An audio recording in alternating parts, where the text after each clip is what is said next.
do 7º ano. Ó, que saudade de vocês. Ó o coração como tá grande assim, ó, que saudade. Eu espero que vocês estejam bem, eu espero que vocês estejam acompanhando as aulas. Eu quero ver lá nos comentários vocês dizendo que estão copiando tudo, que estão entendendo tudo, fazendo as tarefinhas. Então, ó, se inscreve no canal quem ainda não se inscreveu e ativa as notificações para quando as aulinhas, olha, chegarem, vocês já estarem lá preparados para começar. E ó, bota aquele joinha para a professora para saber se está tudo bem. Se não tiver, né, que isso tem que estar ruim para a gente melhorar, para a gente ir, ó, e se entender. Já pegou o caderno? Já pegou o livro? Já pegou a caneta? Vamos anotar tudinho da aula de hoje. Se ficar dúvida, não fique com ela para você. Manda para mim que eu tiro para vocês, tá? Hoje, a gente vai começar a trabalhar um assunto, por sinal, eu diria até contraditório. Porque eu acho que eu estou daqui e vocês estão aí por causa de um elemento que faz parte desse assunto. Hoje a gente vai trabalhar o primeiro grupo de seres vivos que a gente vai estudar esse ano. Na aula retrasada, lembra que a gente falou que os seres vivos eles eram divididos em 5 reinos? Reino animal, reino vegetal, reino monera, reino protista e reino fungi. Falamos, não falamos? Se você não lembra, pega um cadernozinho e dá uma olhadinha que a gente já falou sobre isso. Pois bem, ninguém falou desses elementos aqui, ó, os vírus. E não é que a gente está vivenciando um momento em que só se fala de vírus. É vírus para lá, é vírus para cá, é vírus isso, vírus aquilo. Sabia que eles não fazem parte de nenhum reino? Eles não estão no reino animal, eles não estão no reino vegetal, eles não estão no reino monera, eles não estão no reino protista, e eles não estão no reino fungi. Eles são um grupo à parte. Digamos que eles já começam a ser excluídos desde o começo. Eu acho que é por isso que eles são um pouquinho revoltados. Eu acho que é por isso que de vez em quando eles dão esses surtos e fazem isso que eles estão fazendo com a gente, de prender a gente em casa, de mandar a gente sair para tudo que é canto de máscara, de a gente não poder fazer isso, de a gente não poder fazer aquilo, porque eles são à parte, eles são excluídos. Na realidade não é que eles sejam excluídos. Hoje a gente vai entender porque eles não fazem parte de nenhum reino, porque eles não estão presentes em nenhum grupo. A primeira coisa que a gente vai entender é que os vírus, eles são seres acelulares. O que significa um ser acelular? Ele não, e bota bem grande aí, ó, para você lembrar, não possui células. Eita, poxa. Mas, professora, eu me lembro muito bem que no ano passado, no 6º ano, a senhora me disse que todo ser vivo ele era constituído por célula, que era a nossa unidade básica de formação. A senhora me chega agora e diz que o vírus não tem célula, então ele não é um ser vivo. Calma. Calma que eu vou me justificar. Eu vou explicar. Os vírus, eles são considerados um grupo à parte de organismos. É por conta disso que eles não estão em nenhum reino. Então, olha aí, ó, já estou me justificando, não me crucifica, tá? E aí, o que é que acontece? Foi descoberto também que eles não têm a composição de uma célula. Eles apresentam uma estrutura que é chamada de cápsula, olha aqui, eu coloquei aqui, ó, para vocês. Cápsula proteica, ou cápsula de proteína, mas que não é uma célula, porque não tem membrana plasmática, não tem citoplasma e não tem núcleo. E aí, por conta disso, ele é chamado de um ser acelular. Mas ele tem uma estrutura, então calma, tá? Ele tem uma estrutura. Mas não é uma estrutura completa de uma célula. E aí, por conta disso, eles são chamados de organismos ou seres acelulares, não estão presentes em nenhum grupo, batem de revoltado de vez em quando, é por conta disso. Porque a principal característica de um vírus é que ele é acelular. Então, se eu já colocar numa prova para vocês, ou então se alguém perguntar qual é a principal característica de um vírus, você vai colocar lá. Eles são organismos acelulares. Eles não possuem células, eles possuem uma cápsula de proteína. Escreve assim, ó, bem chique mesmo. Eles são organismos acelulares. Eles não apresentam células, e sim uma cápsula proteica. E aí essa cápsula proteica é que é a constituição de um vírus. E aí vamos lá. Mais uma característica que não é muito legal de um vírus. Eles são causadores de doenças. Aí isso aí a gente sabe, viu? A gente está vivenciando isso há 60 dias já. Essa bendita história do coronavírus, que é um vírus e que ele causa uma doença respiratória. E a maioria dos vírus, eles causam doenças. Eles trazem consequências para as células. E por que eles trazem consequências para as células? Porque eles são, olha, parasitas. Isso aí, vocês também já devem ter visto, quando vocês trabalharam cadeia alimentar. Mas quem não lembra, vamos dar uma relembradinha. O que é um organismo ou um ser parasita? Um ser parasita é aquele ser que depende de você para tudo. Sabe aquele seu colega que você tá lá copiando conteúdo todo concentrado, aí ele chega do seu lado e faz: ô, copia para mim, vai, por favor, tô tão cansado, meu braço tá doendo. Aí você vai: tá, vou copiar. Ele está sendo parasita. Ele está dependendo de você para fazer a atividade. A mesma coisa são os vírus. Eles não têm célula. Lembra que eu falei para vocês que eles são acelulares? Eles dependem de outras células ou de outros organismos. Por isso que eles são chamados de parasitas. Porque eles precisam de outra célula para sobreviver. Porque eles só têm uma cápsula de proteína. Então, o que é que acontece? Eles precisam estar alojados em células para que essas células que eles se alojem realizem o processo de nutrição, o processo de divisão, de multiplicação. Por isso, eles são chamados de parasitas e ainda nos causam doença. Outra característica extremamente importante quando a gente fala em vírus, eles são organismos intracelulares.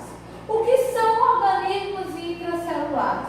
A palavra intra vem de dentro, ou seja, eles ficam dentro das células.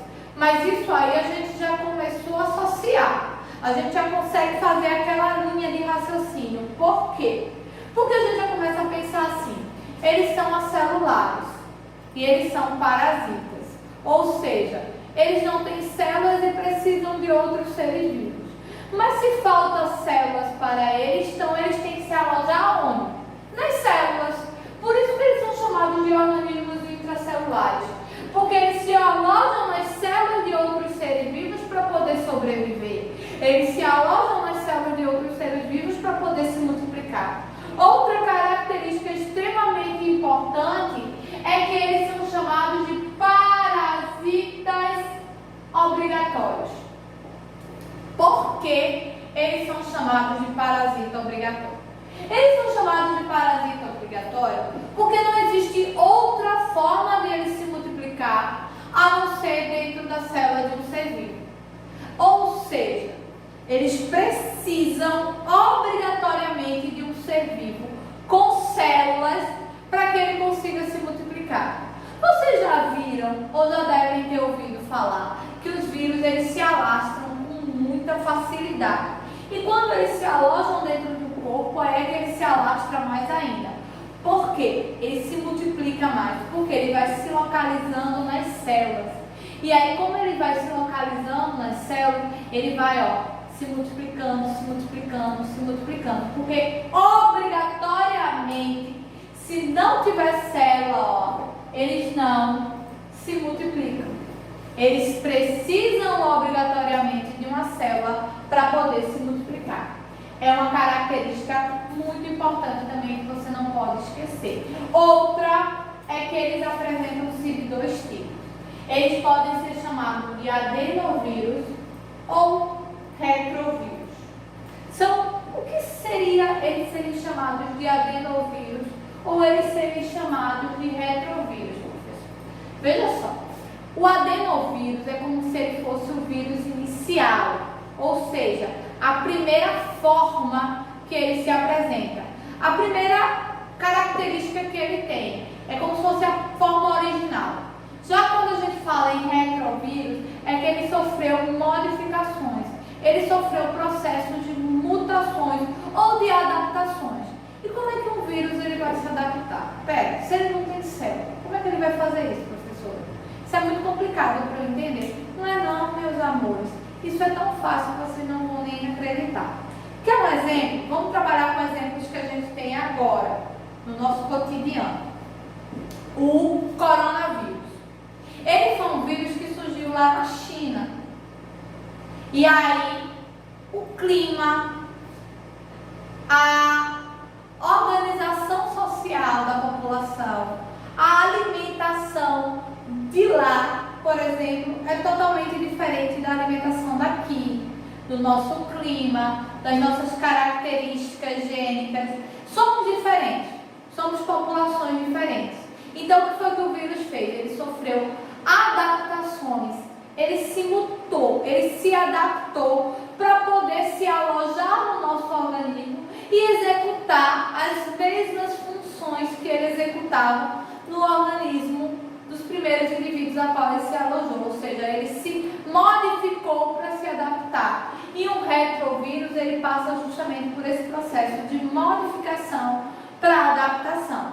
Com isso, eu espero que tenha dado para vocês entenderem inicialmente quem são os vírus, quais suas principais características, o que é que faz com que ele não faça parte de nenhum grupo, que ele não esteja presente em nenhum dos reinos a qual a gente vai estudar. E já quero que vocês anotem um trabalhinho para casa. Anota aí. Vocês vão pesquisar 5 doenças causadas por vírus. Quais são os sintomas dessas doenças e como nós podemos contrair essas doenças. Como é que eu vou fazer isso, professora? Dá para a senhora explicar para ficar mais fácil? Dá. Pega o caderno, pesquisa lá no computador. 5 doenças causadas por vírus. Vamos supor que a primeira que você encontrou foi a AIDS, que é uma das mais conhecidas, que ficou mundialmente conhecida por todos os sintomas, por ser uma doença causada por vírus que ainda não tem cura. E aí você vai colocar lá, AIDS, primeira doença. Quais os sintomas da AIDS? A AIDS causa tal, tal, tal e tal sintoma. Como eu posso me contaminar com esse vírus? Eu posso me contaminar com esse vírus desta forma e desta forma. Terminou o primeiro. Pesquisa o segundo, faz do mesmo jeitinho. Terminou o segundo, pesquisa o terceiro, faz do mesmo jeitinho. Eu quero 5.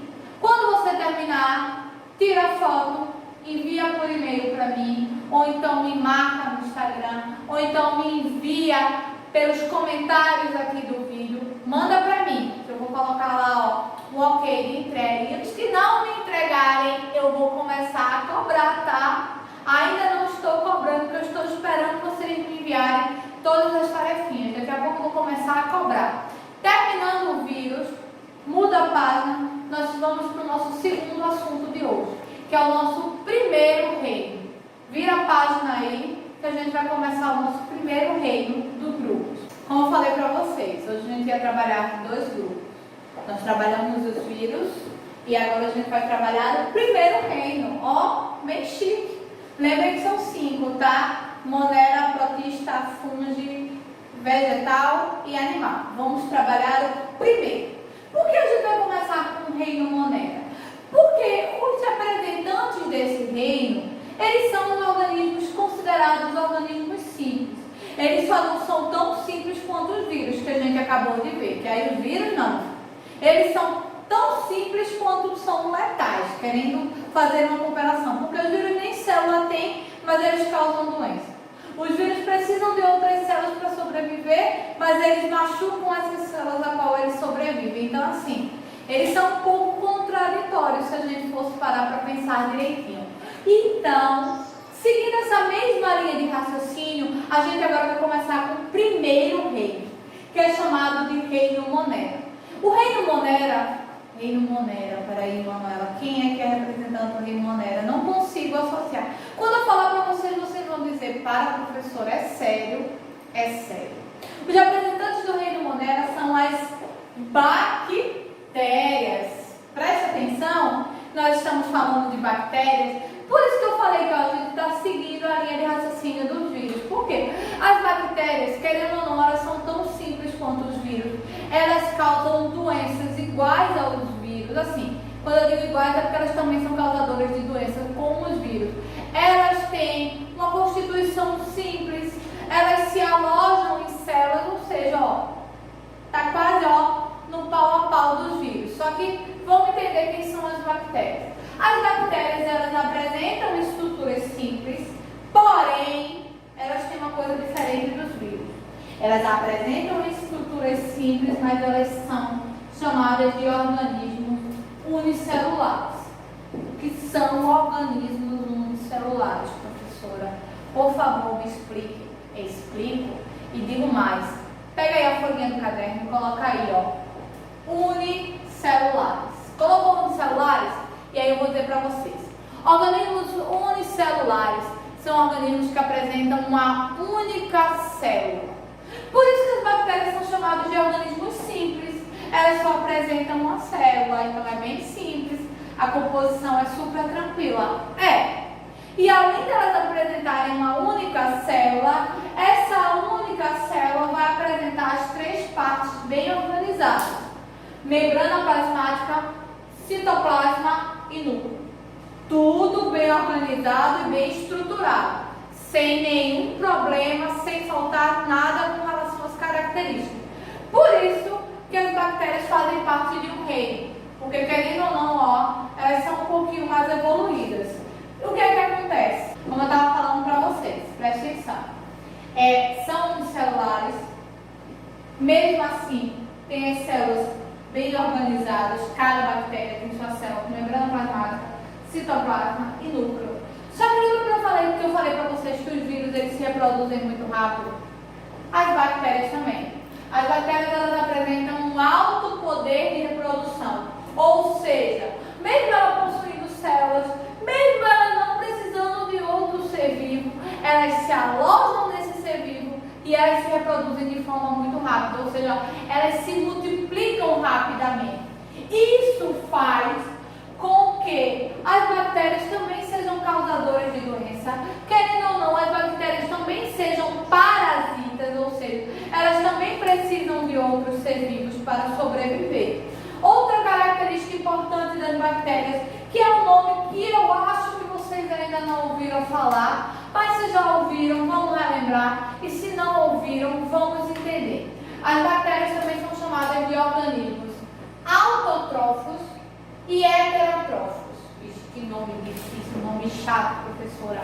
Copia aí. Dá uma pausa no vídeo para visualizar como é que se copia e depois tira a pausa e escuta a explicação. Primeiro, organismos autotróficos ou autótrofos são organismos que produzem o seu próprio alimento, ou seja, as bactérias elas podem, na sua própria célula, produzir o alimento para poder se nutrir. E ao mesmo tempo, elas são organismos heterotróficos. O que são organismos heterotróficos? Elas vão em outros seres vivos, se alojam na célula desse ser vivo e retiram os nutrientes desse ser vivo, ou seja, elas se alimentam dos nutrientes que a célula desse ser vivo produz. Então, ao mesmo tempo que existem bactérias que podem ser chamadas de bactérias parasitas, porque vão se alojar para retirar os nutrientes dos seres vivos, existem bactérias que não precisam ser parasitas, elas mesmo se nutrem, elas mesmo sobrevivem sem a necessidade de outro ser vivo. Outra característica importante das bactérias é a forma como elas se reproduzem. Eu falei para vocês que elas têm um alto poder de reprodução. O fato de elas terem um alto poder de reprodução se deve a isso aqui, Elas tanto se reproduzem de forma assexuada, como elas se reproduzem de forma sexuada. Pera, como é que é isso? Forma sexuada e forma sexuada. Sim. Tanto as bactérias se multiplicam sozinhas, como aqui a gente tem uma bactéria, por exemplo. Aí ela vai realizar o processo de divisão. E aí, quando ela se dividir, ela vai dar origem a duas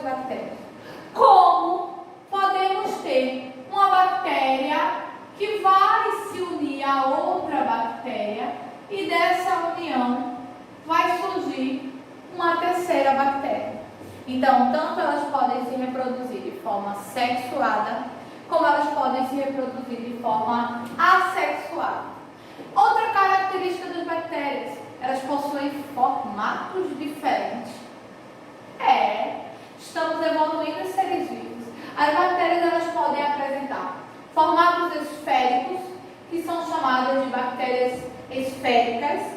Elas podem apresentar formatos de bastões, que são chamadas de bactérias bastonetes, ou elas podem apresentar o formato de uma vírgula, exatamente. Por isso que elas recebem a forma de são chamadas de vírgulas, porque elas apresentam aquele formatozinho de vírgula. Cada grupo de bactéria tem um formato diferente. Podem ser esféricas, podem apresentar formato de bastonetes ou bastões e podem apresentar formato de vírgulas. E também são causadoras de doenças, como eu falei para vocês, que também quero que vocês deem uma pesquisada, tá? Dá uma olhada aí quais as doenças causadas por bactérias. Vocês vão ver que algumas doenças causadas por bactérias são bem mais graves que doenças causadas por vírus, enquanto outras doenças causadas por bactérias são bem menos graves. Façam um comparativo, por quê? Porque eu coloquei esses dois assuntos juntos, porque eles são bem parecidos com relação às características. Aproveita também, depois dessas duas aulinhas com relação a vírus e bactérias, responde para mim o exercício de vírus e o exercício de bactéria do livro. Ele respondeu, tira uma foto, tira um print, manda para mim no e-mail, ou manda para mim no Instagram, ou manda para mim aqui nos comentários, tá? E ficou alguma dúvida, pergunta. Não guarda para você não, escreve lá para mim que eu tiro todas as dúvidas. E se bateu saudade, diz também, a professora, eu tô com saudade, vou responder do mesmo jeito para vocês, tá? Beijinhos e até a próxima aula.